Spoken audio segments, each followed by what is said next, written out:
What's up? Yeah, I didn't brush my teeth.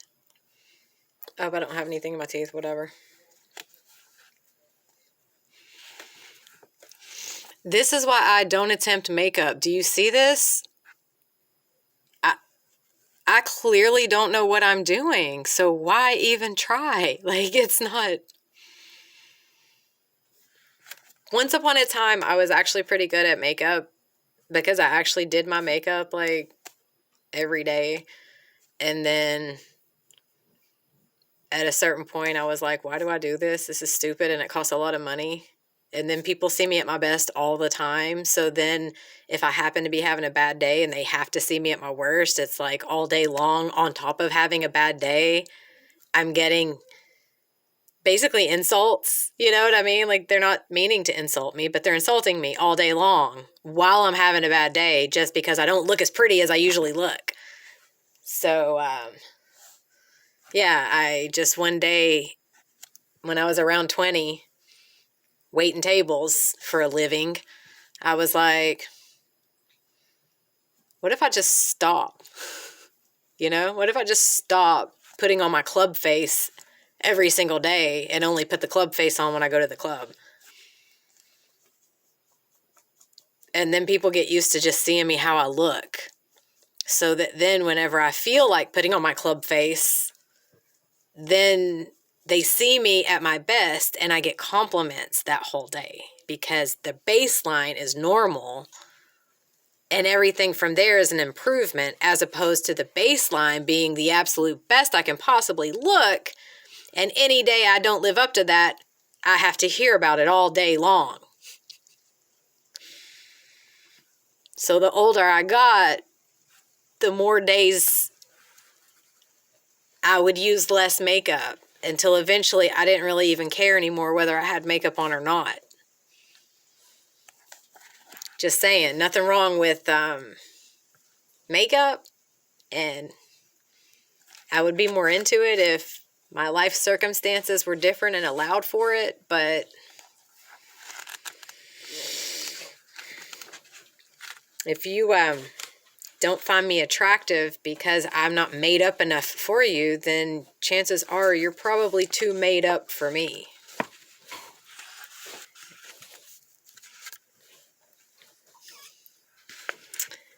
Back to The Little Prince. At the end of chapter 9, we were at the don't linger like this. You have decided to go away. Now go! For she did not want him to see her crying. She was such a proud flower. So now we'll pick up with chapter 10. He found himself in the neighborhood of the asteroids 325, 326, 327, 328, 329, and 330. He began, therefore, by visiting them in order to add to his knowledge. The first of them was inhabited by a king. Clad in royal purple and ermine, he was seated upon a throne which was at the same time both simple and majestic. "Ah, here is a subject!" exclaimed the king, when he saw the little prince coming. And the little prince asked himself, how could he recognize me when he had never seen me before? He did not know how the world is simplified for kings. To them all men are subjects. "Approach so that I may see you better," said the king, who felt consumingly proud of being at last a king over somebody. The little prince, by the way, if you were true royalty, it wouldn't matter if anyone saw you as royalty or not. You would just know it. You wouldn't need to rule to know that you were royalty. Just saying. The little prince looked everywhere to find a place to sit down, but the entire planet was crammed and obstructed by the king's magnificent ermine robe. So he remained standing upright, and since he was tired, he yawned. "It is contrary to etiquette to yawn in the presence of a king," the monarch said to him. "I forbid you to do so." "I can't help it. I can't stop myself," replied the little prince, thoroughly embarrassed. "I have come on a long journey, and I have had no sleep." "Ah, then," said the king, "I order you to yawn. It is years since I have seen anyone yawning. Yawns, to me, are objects of curiosity. Come now, yawn again. It is an order." That frightens me. I cannot anymore, murmured the little prince, now completely abashed. Hum hum, replied the king. Then I order you to sometimes yawn and to sometimes not. Oh, it didn't say not. I order you to sometimes yawn and to sometimes to... Anyway, whatever. He sputtered a little and seemed vexed. If I read it legitimately word for word, there wouldn't be... Yeah, stop it. He sputtered a little and seemed vexed, for what the king fundamentally insisted upon was that his authority should be respected. Okay, let me pause for a second. First of all, I have energies around me trying to mess me up because they think it's funny. Okay, I don't want to stop and give dialogue every single time because whatever. But also,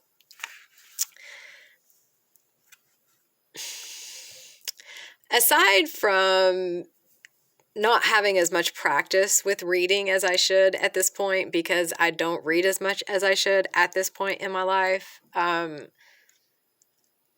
actually have, like, conditions, you know, that other people would be diagnosed for and get assistance with.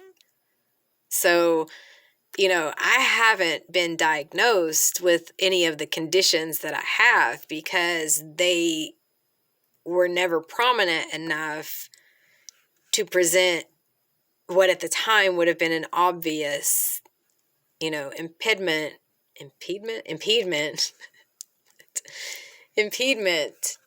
to my academic studies. Because coupled with these conditions, I also had an extremely high IQ. So, you know, no one ever even asked, is this child dyslexic? Even though I have always had a problem with dyslexia. No one ever asked, you know, did I have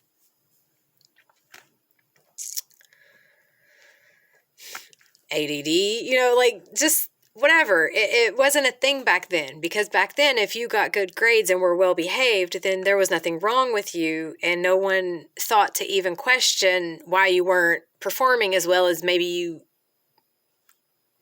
should have been based on what they knew about your ability. Like, instead of anybody stopping and asking, why was I underachieving? I was just brandished as an underachiever, and it was looked at like I was lazy and it was my fault. But really, I was actually struggling. But because I had never had to struggle and I didn't understand my own struggle, I didn't even know how to articulate the struggle I was experiencing, let alone ask for help. So for anyone out there who does struggle with whatever it is, dyslexia, stuttering, reading comprehension, it doesn't matter. Like, know that you're not alone. Know that you're not alone, and that you can be literally the strongest, you know, on the planet in a given field or area, and you can still struggle.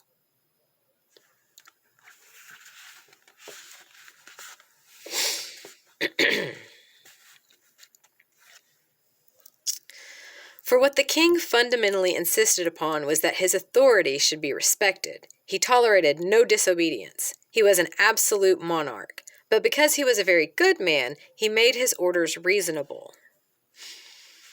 If I ordered a general, he would say by way of example, if I ordered a general to change himself into a seabird, and if the general did not obey me, that would not be the fault of the general, it would be my fault. May I sit down? Came now a timid inquiry from the little prince. I order you to do so, the king answered him, and majestically gathered a fold of his ermine mantle. The entire planet was crammed and obstructed by the king's magnificent ermine robe.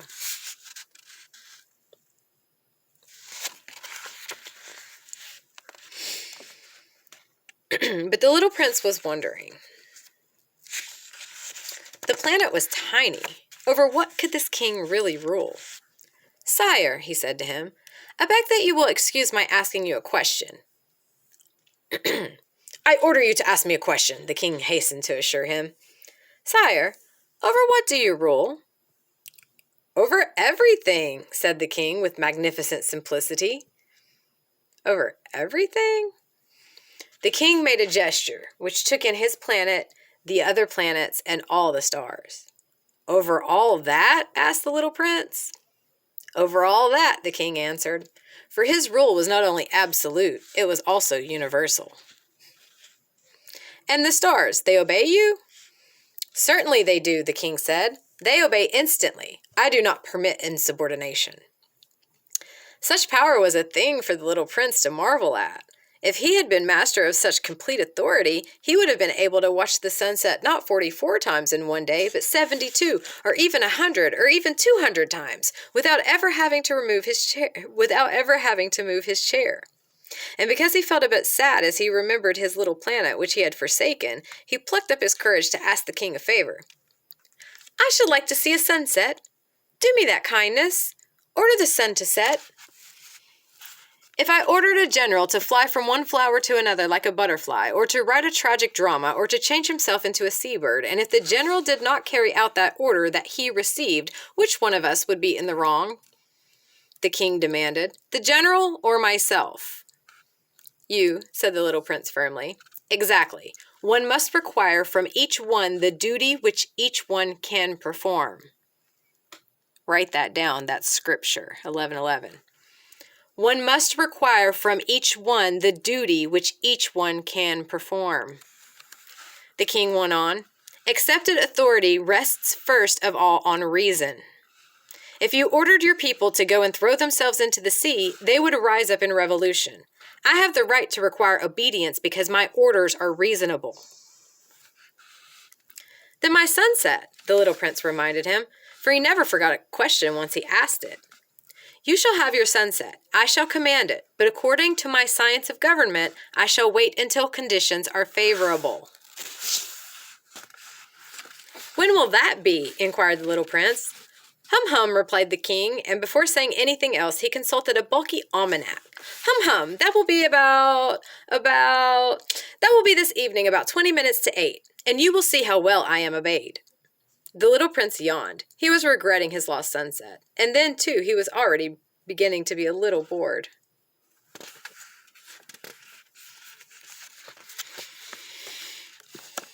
"I have nothing more to do here," he said to the king, "so I shall set out on my way again." "Do not go," said the king, who was very proud of having a subject. "Do not go. I will make you a minister." "Minister of what?" "Minister of justice." "But there is nobody here to judge." "We do not know that," the king said to him. "I have not yet made a complete tour of my kingdom. I am very old. There is no room here for a carriage, and it tires me to walk." "Oh, but I have looked already," said the little prince, turning around to give one more glance to the other side of the planet. On that side, as on this, there was nobody at all. "Then you shall judge yourself," the king answered. "That is the most difficult thing of all." It is much more difficult to judge oneself than to judge others. If you succeed in judging yourself rightly, then you are indeed a man of true wisdom. "Yes," said the little prince, "but I can judge myself anywhere. I do not need to live on this planet." "Hum, hum," said the king. "I have good reason to believe that somewhere on my planet there is an old rat. I hear him at night. You can judge this old rat. From time to time you will condemn him to death. Thus his life will depend on your justice. But you will pardon him on each occasion, for he must be treated thriftily. He is the only one we have." I replied the little prince, "do not like to condemn anyone to death, and now I think I will go on my way."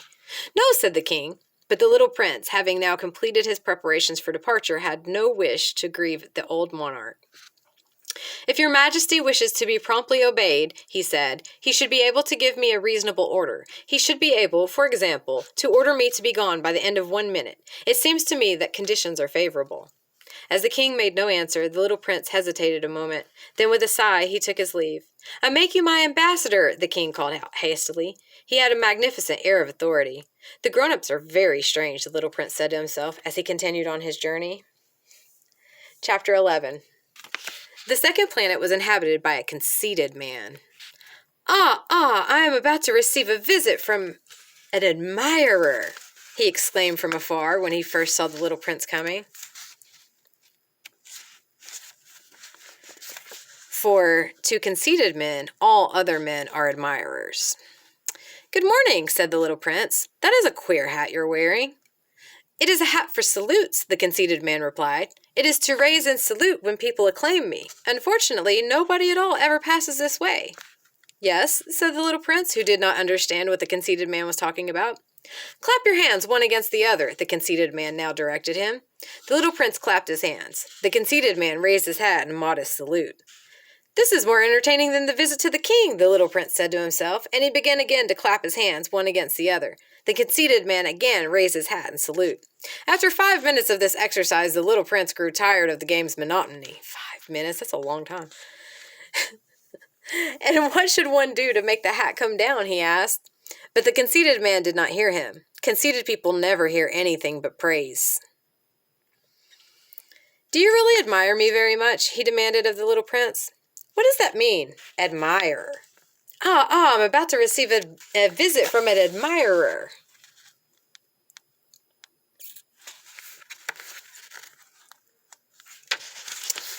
To admire means that you regard me as the handsomest, best dressed, the richest, the most intelligent man on this planet.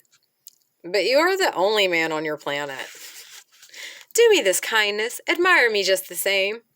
I admire you, said the little prince, shrugging his shoulders slightly. But what is there in that to interest you so much? And the little prince went away. The grown-ups are certainly very odd, he said to himself as he continued on his journey. Chapter 12. The next planet was inhabited by a tippler. If you don't know what a tippler is, that is like 1940s era slang for an alcoholic. So where the Bible says drunkard, I can't say that word. This era says tippler. The next planet was inhabited by a tippler. I kind of like that. It's like such an innocent little term for... The next planet was inhabited by a tippler. This was a very short visit, but it plunged the little prince into deep dejection. What are you doing there? He said to the tippler, whom he found settled down in silence before a collection of empty bottles and also a collection of full bottles. Oh, my dog's behind me. I think he's letting me know that he's bored. Whatever. I am drinking, replied the tippler with a lugubrious air. I'm annoyed because I looked this up once so that I could tell you the specific definition of this word. But of course I didn't write it. I don't take notes in the margins. Lugubrious. I have to look it up again. A lot of quote-unquote big fancy words I know based on context clues because I read a lot. But I also like to look them up because I like to know the actual definition, like the specific definition, and not just what I gathered based on context clues, because I didn't want to seem dumb and ask, like, hey, what does that word mean? We don't have to be ashamed of our 4th grade vocabularies, okay? It's not our fault that our public school system cheated us out of... And not just the school system, like just society in general. Actively worked to dumb us down. They actively worked generations in advance to make our generation, I don't want to say less intelligent because we're equally as intelligent, but less knowledgeable. They didn't want us to have access to the knowledge. And they definitely wanted us to appear unintelligent.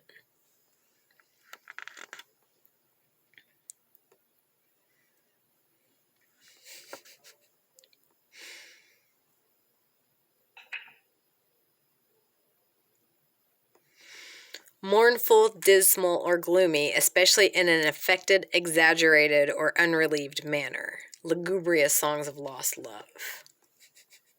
There you go. There's a new word for you.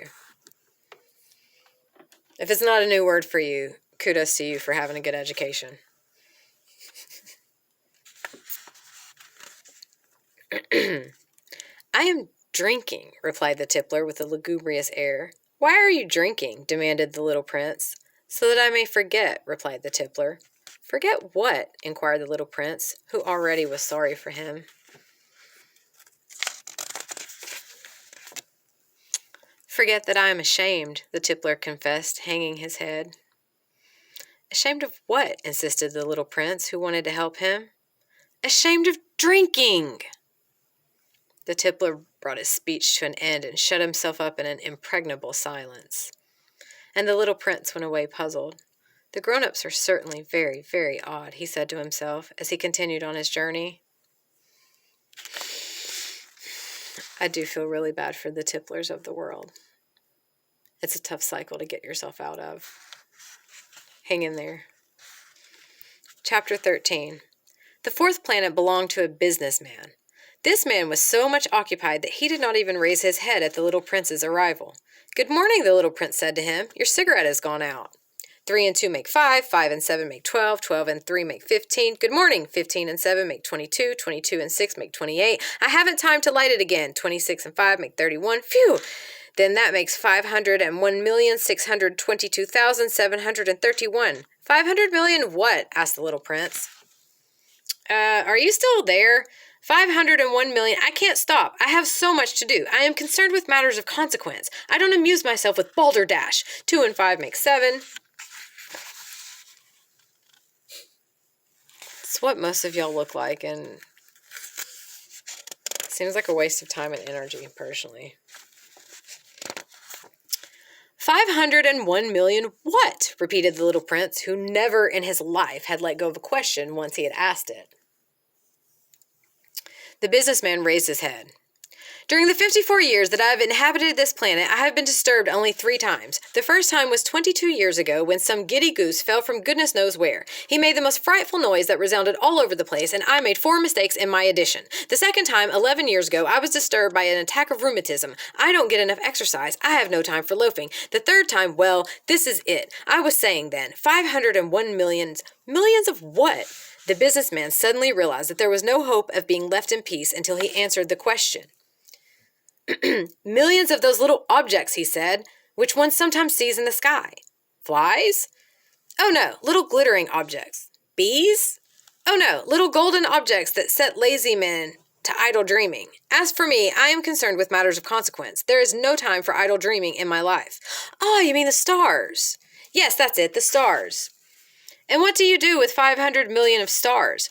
501,622,731. I am concerned with matters of consequence. I am accurate.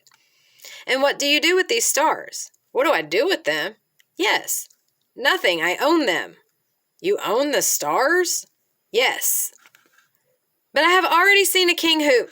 Kings do not own, they reign over. It is a very different matter. And what good does it do you to own the stars? It does me the good of making me rich. And what good does it do you to be rich? It makes it possible for me to buy more stars if any are discovered. Think about the metaphors here. This man, the little prince said to himself, reasons a little like my poor tippler. Nevertheless, he still had some more questions. How is it possible for one to own the stars? To whom do they belong? The businessman retorted peevishly. I don't know, to nobody.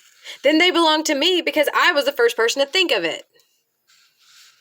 Is that all that is necessary? Certainly. When you find a diamond that belongs to nobody, it is yours. When you discover an island that belongs to nobody, it is yours. When you get an idea before anyone else, you take out a patent on it. If you can afford to. It is yours. So with me, I own the stars because nobody else before me ever thought of owning them. Yes, that is true, said the little prince. And what do you do with them? I administer them, replied the businessman. I count them and recount them. It is difficult, but I'm a man who is naturally interested in matters of consequence. The little prince was still not satisfied. If I owned a silk scarf, he said, I could put it around my neck and take it away with me. If I owned a flower, I could pluck that flower and take it away with me. But you cannot pluck the stars from heaven. No, but I can put them in the bank. Whatever does that mean? It means that I write the number of my stars on a little paper, and then I put this paper in a drawer and lock it with a key. And that is all? That is enough, said the businessman. It is entertaining, thought the little prince. It is rather poetic, but it is of no great consequence. On matters of consequence, the little prince had ideas which were very different from those of the grown-ups. I myself own a flower. he continued his conversation with the businessman, which I water every day. I own 3 volcanoes, which I clean out every week, for I also clean out the one that is extinct. One never knows. It is of some use to my volcanoes, and it is of some use to my flower that I own them. But you are of no use to the stars. The businessman opened his mouth, but he found nothing to say in answer, and the little prince went away. The grown-ups are certainly altogether extraordinary, he said simply, talking to himself as he continued on his journey. Chapter 14. The 5th planet was very strange. It was the smallest of all. There was just enough room on it for a street lamp and a lamplighter. The little prince was not able to reach any explanation of the use of a street lamp and a lamplighter. Somewhere in the heavens, on a planet which had no people and not one house. But he said to himself, nevertheless, it may well be that this man is absurd. But he is not so absurd as the king, the conceited man, the businessman, and the tippler, for at least his work has some meaning. When he lights his street lamp, it is as if he brought one more star to life, or one flower. But when he puts his lamp out, he sends the flower or the star to sleep. That is a beautiful occupation, and since it is beautiful, it is truly useful. I follow a terrible profession.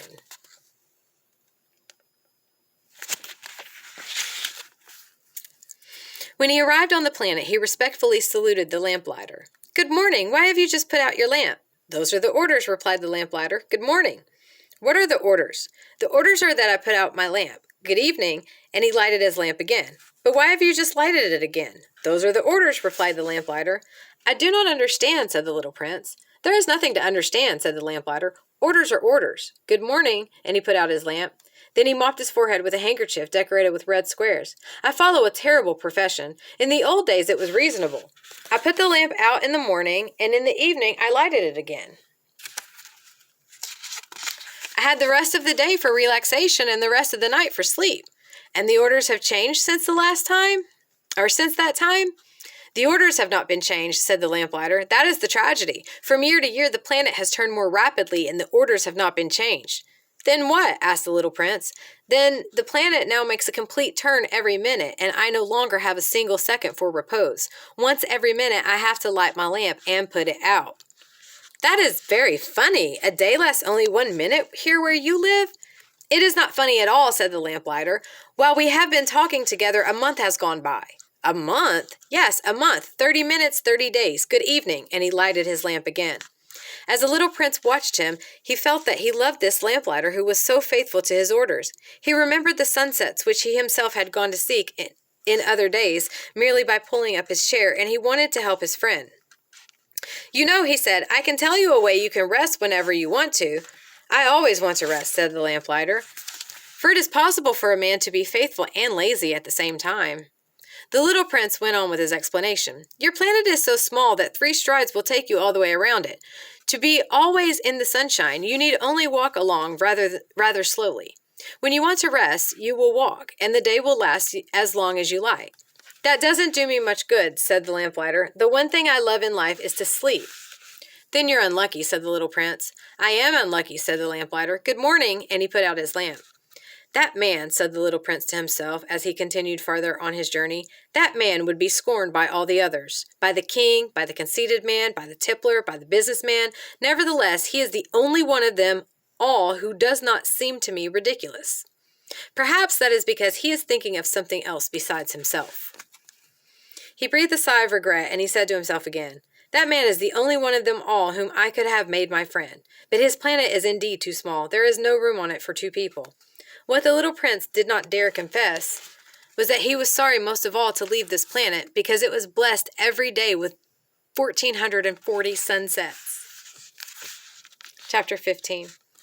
The 6th planet was 10 times larger than the last one. It was inhabited by an old gentleman who wrote voluminous books. Oh, look, here is an explorer, he exclaimed to himself when he saw the little prince coming. The little prince sat down on the table and panted a little. He had already traveled so much and so far. Where do you come from? The old gentleman said to him. What is that big book? Said the little prince. What are you doing? I am a geographer, said the old gentleman. What is a geographer? Asked the little prince. A geographer is a scholar who knows the location of all the seas, rivers, towns, mountains, and deserts. "That is very interesting," said the little prince. "Here at last is a man who has a real profession." And he cast a look around him at the planet of the geographer. It was the most magnificent and stately planet he had ever seen.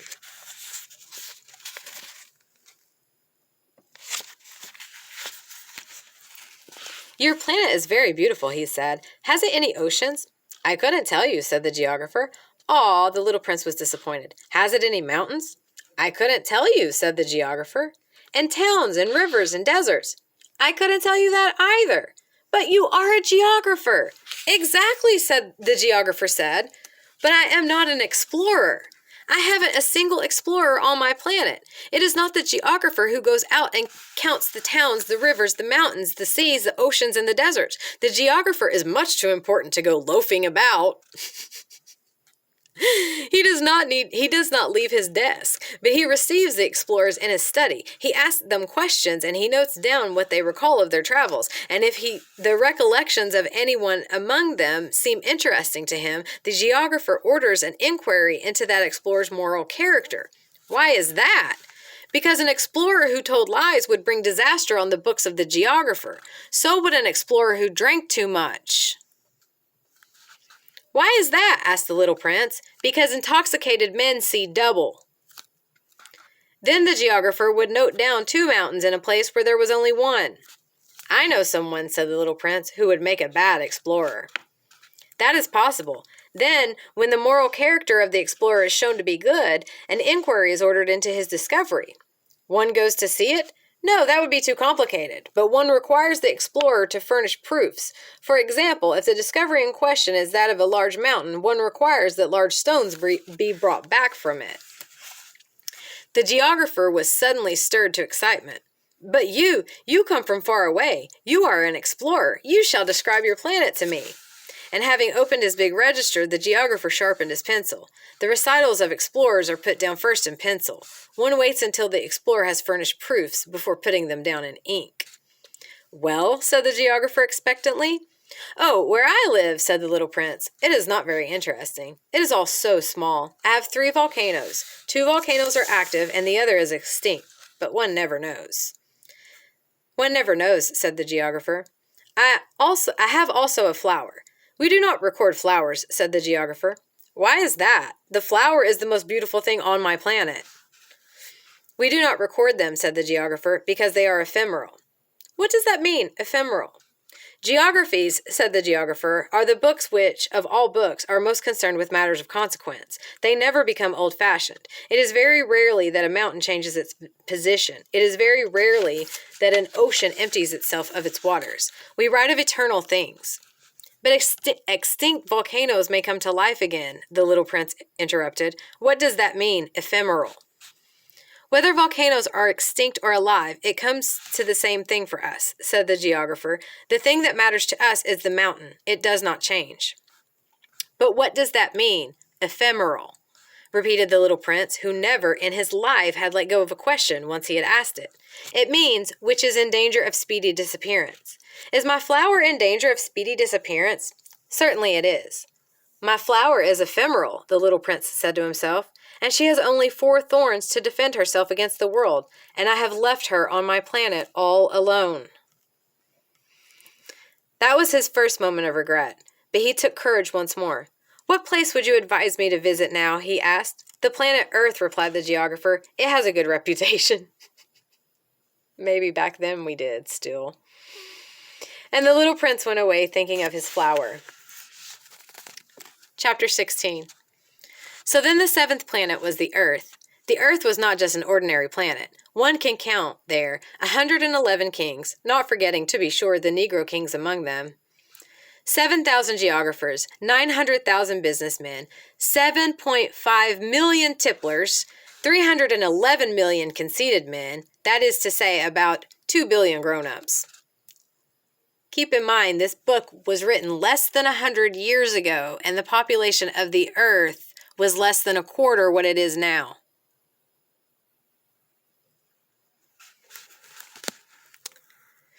To give you an idea of the size of the earth, I will tell you that before the invention of electricity, it was necessary to maintain over the whole of the 6 continents a veritable army of 462,511 lamplighters for the street lamps. Seen from a slight distance, that would make a splendid spectacle. The movements of this army would be regulated like those of the ballet and the opera. First would come the turn of the lamplighters of New Zealand and Australia. Having set their lamps alight, these would go off to sleep. Next, the lamplighters of China and Siberia would enter for their steps in the dance, and then they too would be waved back into the wings. After that would come the turn of the lamplighters of Russia and the Indies, then those of Africa and Europe, those of South America, then those of North America. And never would they make a mistake in the order of their entry upon the stage. It would be magnificent. Only the man who was in charge of the single lamp at the North Pole and his colleague who was responsible for the single lamp at the South Pole, only those two would live free from toil and care. They would be busy twice a year. Chapter 17. When one wishes to play the wit, he sometimes wanders a little from the truth. I have not been altogether honest in what I have told you about the lamplighters, and I realize that I run the risk of giving a false idea of our planet to those who do not know it. Men occupy a very small place upon the earth. If the 2 billion inhabitants who people its surface were all to stand upright and somewhat crowded together, as they do for some big public assembly, they could easily be put into one public square 20 miles long and 20 miles wide. All humanity could be piled up on a small Pacific islet. The grown-ups, to be sure, will not believe you when you tell them that. They imagine that they fill a great deal of space. They fancy themselves as important as the baobabs.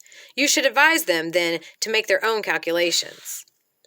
When the little prince arrived on earth, he was very surprised not to see any people.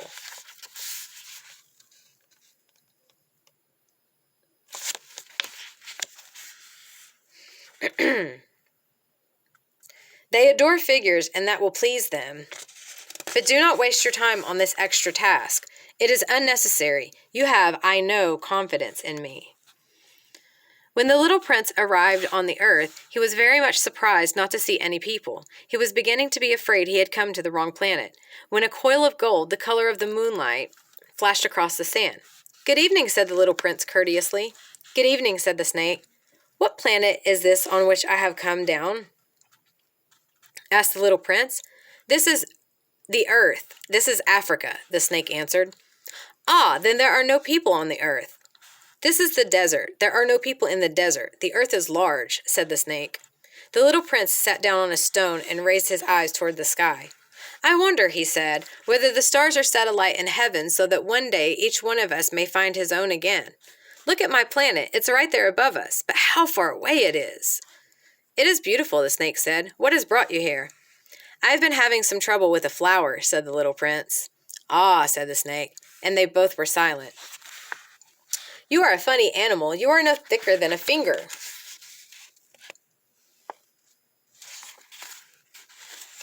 "Where are the men?" the little prince at last took up the conversation again. "It's a little lonely in the desert." "It is also lonely among men," the snake said. The little prince gazed at him for a long time. "You are a funny animal," he said at last. "You are no thicker than a finger." "But I am more powerful than the finger of a king," said the snake. The little prince smiled. "You are not very powerful. You haven't even any feet. You cannot even travel." "I can carry you farther than any ship could take you," said the snake. He twined himself around the little prince's ankle like a golden bracelet. "Whomever I touch, I send back to the earth from whence he came," the snake spoke again. "But you are innocent and true, and you come from a star." The little prince made no reply. "You move me to pity. You are so weak on this earth made of granite," the snake said. "I can help you some day if you grow too homesick for your own planet. I can..."